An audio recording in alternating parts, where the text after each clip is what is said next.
our channel. Today Bible verse in Tamil.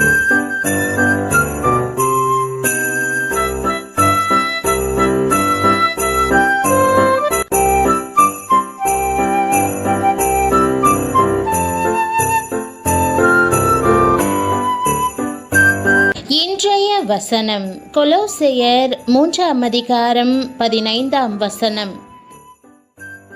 கிறிஸ்துவுக்குள் பிரியமானவர்களே, நம்முடைய ஆண்டவரும் இரட்சகருமான இயேசு கிறிஸ்துவின் வல்லமையுள்ள நாமத்தில் உங்களை வாழ்த்துகிறேன். தேவ சமாதானம் உங்கள் இருதயங்களில் ஆளக்கடவது. இதற்கென்றே நீங்கள் ஒரே சரீரமாக அழைக்கப்பட்டீர்கள், நன்றியறிதலுள்ளவர்களாயும் இருங்கள் என்ற வசனத்தை இன்று நாம் தியானிப்போம். நம்முடைய இருதயங்களை எது ஆளுகை செய்கிறது? பவுல் அப்போஸ்தலன் சொல்வது போல தேவ சமாதானமா அல்லது சாத்தான் கொண்டு வருகிற குழப்பங்கள், கோபங்கள், வைராக்கியங்கள், பிரிவினைகள் ஆகியவையா? தேவ சமாதானமே உங்கள் இருதயங்களில் ஆளக்கடவது. ஆண்டவர் அரசாளுகிறவராக இருதயத்தின் மத்தியில் வீற்றிருக்கும் போது ஆவியானவரும் உள்ளே இருப்பார். அவரை சுற்றிலும் ஆவியின் கனியும் இருக்கும். ஆனால் பிசாசானவன் ஆளுகை செய்யும் போது இயேசுவும் ஆவியானவரும் துக்கத்துடன் வெளியே நிற்பார்கள். பிசாசானவன் நடுமையத்தில் அரியணையில் வீற்றிருப்பான். அவனை சூழ பாம்பு, தவளை, பன்றி போன்றவை காணப்படும். ஒரு நாட்டை யார் ஆளுகை செய்கிறார்களோ அவர்களை பொறுத்துதான் அந்நாட்டின் செய்கைகளும் அமையும். ஒரு தேசத்தை கம்யூனிஸ்ட் அரசாட்சி செய்தால் அவர்களின் கொள்கைகள் தான் அங்கு முன்னிற்கும். அதுபோல ஒரு கட்சி தேசத்தில் ஆட்சிக்கு வந்தால் தங்களுடைய கொள்கைகளை தான் செயல்படுத்த முயற்சிக்கும். சிந்தித்து பாருங்கள். சமாதான பிரபுவாகிய இயேசு உங்கள் இருதயத்தை ஆளுகை செய்தால் உங்கள் செய்கைகள் கர்த்தரை பிரதிபலிப்பவையா இருக்கும். அங்கே தேவ சமாதானம் பூரணமாய் நிரம்பியிருக்கும். அநேகர் தங்களை ஆளுகிறவர்கள் யார் என்பது பற்றி கவலைப்படுவதில்லை. இதனால்தான் சில தேசங்கள் காட்டுமிராண்டிகளின் தேசங்களாக மாறிவிடுகின்றன. மேலும் அநேக தேசங்களில் வலிமையுள்ளவனுக்கே உலகம் என்ற நிலை ஏற்பட்டு விடுகிறது. பவுல் அப்போஸ்தலன் ஆளுகை என்பதற்கு உபயோகித்திருக்கும் கிரேக்க வார்த்தை பிராபியேட்டோ. இது விளையாட்டு அரங்கத்தில் பயன்படுத்தும் ஒரு வார்த்தை. அதற்கு ஆட்ட நடுவர் என்பது அர்த்தமாகும். தேவ சமாதானம் உங்கள் ஆட்ட நடுவராக இருந்தால் உங்களுடைய வாழ்க்கை ஒழுங்கும் கிரமமுமாய் அமையும். உங்கள் வாழ்க்கையில் நீக்க வேண்டியவைகளை நீக்கி போட்டு சேர்க்க வேண்டியவைகளை சேர்த்து கொள்ளுங்கள். தேவ சமாதானம் ஒரு மனிதனுடைய வாழ்க்கையை ஆளாவிட்டால் எவ்வளவு பணம் இருந்தும் எவ்வளவு செல்வம் இருந்தும் அவற்றால் அவனுக்கு ஒரு பிரயோஜனமும் இல்லை. உங்களுடைய உள்ளத்தில் சமாதானம் நிரம்பி இருக்க வேண்டும் என்றால் இயேசு உங்களை ஆளுகை செய்ய வேண்டும். பிரியமானவர்களே, இருளின் ஆதிக்கத்தை விட்டுவிட்டு சமாதானத்தின் ஆதிக்கத்திற்குள் வாருங்கள். அப்பொழுது எல்லா புத்திக்கும் மேலான தேவ சமாதானம் உங்கள் இருதயங்களை ஆண்டு கொள்ளும். கர்த்தர் செய்த நன்மைகள் ஏராளமானவை. அவற்றை நினைத்து நினைத்து நன்றியறிதலுள்ளவர்களாய் இருங்கள். கர்த்தர் கொடுத்த ஜீவன், சுகம், பலன் எல்லாவற்றுக்கும் நன்றியறிதலுள்ளவர்களாய் இருங்கள். இம்மைக்குரிய ஆசீர்வாதங்களினாலும் ஆவிக்குரிய ஆசீர்வாதங்களினாலும் நித்தியத்திற்குரிய ஆசீர்வாதங்களினாலும் உங்களை ஆசீர்வதித்தவரை நன்றியோடு துதிப்பது எத்தனை பாக்கியமானது. அமெரிக்க ஐக்கிய நாட்டிலே நன்றியறிதலின் நாள் என்று ஒரு நாளை குறித்திருக்கிறார்கள். அந்த நாள் அமெரிக்க ஐக்கிய நாடுகள் ஸ்தாபிக்கப்பட்ட தினமாகும். அடிமைத்தனத்தினின்று தங்களை விடுதலையாக்கி சுதந்திரத்தை தந்த தேவனை தேசத்தின் மக்களாக துதித்து நன்றி செலுத்தும் முக்கியமான நாள். அந்த நாளை இன்றைக்கும் மிக சிறப்பாக கொண்டாடுகிறார்கள். இன்று நாமும் ஒரு ராஜ்யமாக திகழ்கிறோம்.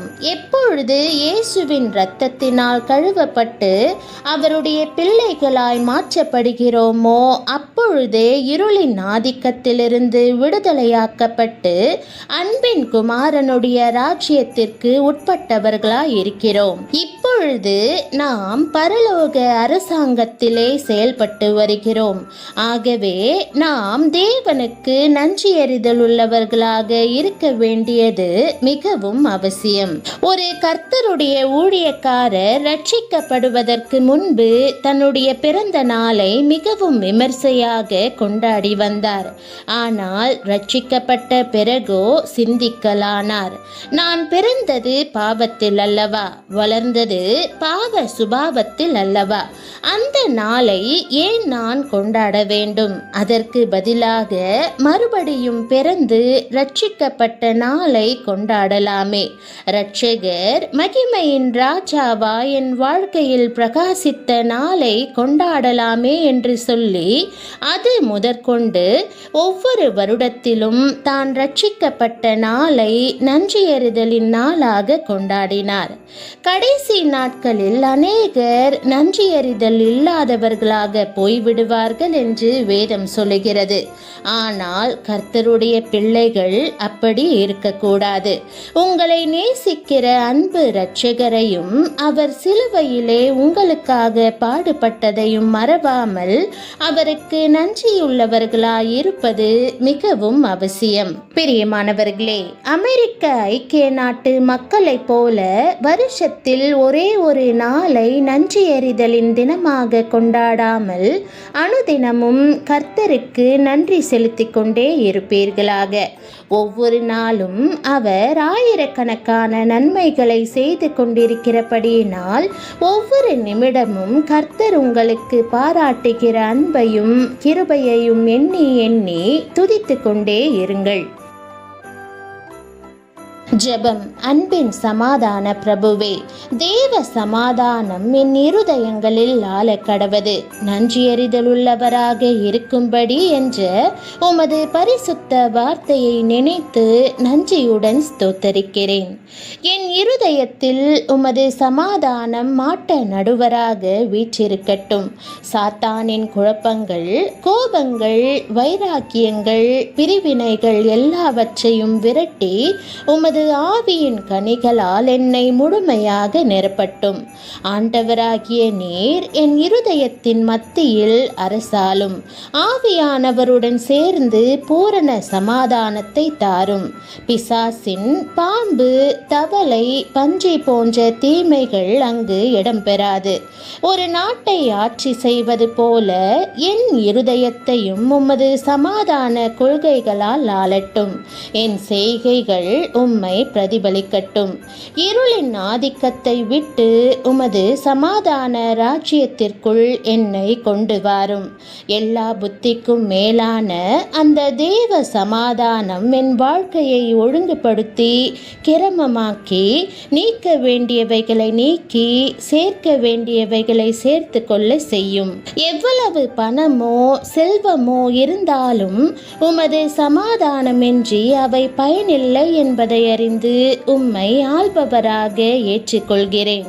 உமது ஏராளமான நன்மைகளை எண்ணி இம்மைக்கும் ஆவிக்கும் நித்தியத்துக்குமான ஆசிர்வாதங்களுக்காக நன்றியறிதலுடன் உம்மை புகழ்ந்து துதிக்கிறேன். உமது இரத்தத்தால் கழுவப்பட்டு இருளிலிருந்து அன்பின் குமாரனுடைய ராஜ்யத்திற்கு அழைக்கப்பட்டதற்கு நன்றி. ஜீவன், சுகம், பலன் எல்லாவற்றுக்கும் அனுதினமும் நன்றியுள்ளவளாக இருக்கும்படி என் இருதயத்தை மாற்றும். இரட்சிப்பின் நாளை நினைத்து பாவ சுபாவத்திலிருந்து மறுபிறப்பின் சுதந்திரத்தை தந்ததற்கு துதிக்கிறேன். அமெரிக்காவின் நன்றியறிதல் நாளை போல அனுதினமும் உமது ஆயிரக்கணக்கான கிருபைகளை எண்ணி துதித்து கொண்டே இருக்கச் செய்யும். நன்றியின்மை பரவும் கடைசி நாட்களில் நான் உமக்கு எப்போதும் நன்றியறிந்த மகளாக திகழட்டும். உமது அன்பு கிருபையால் என் இருதயம் சமாதானத்தால் ஆளப்பட்டு நன்றியால் நிரம்பி ஒரே சரீரமாக அழைக்கப்பட்ட உமது பிள்ளைகளுடன் துதித்து நிற்கட்டும் என்று இயேசுவின் நாமத்தில் ஜெபிக்கிறேன் நல்ல பிதாவே, ஆமேன். தேவனுடைய நாமம் மகிமைப்படுவதாக. ஆமேன்.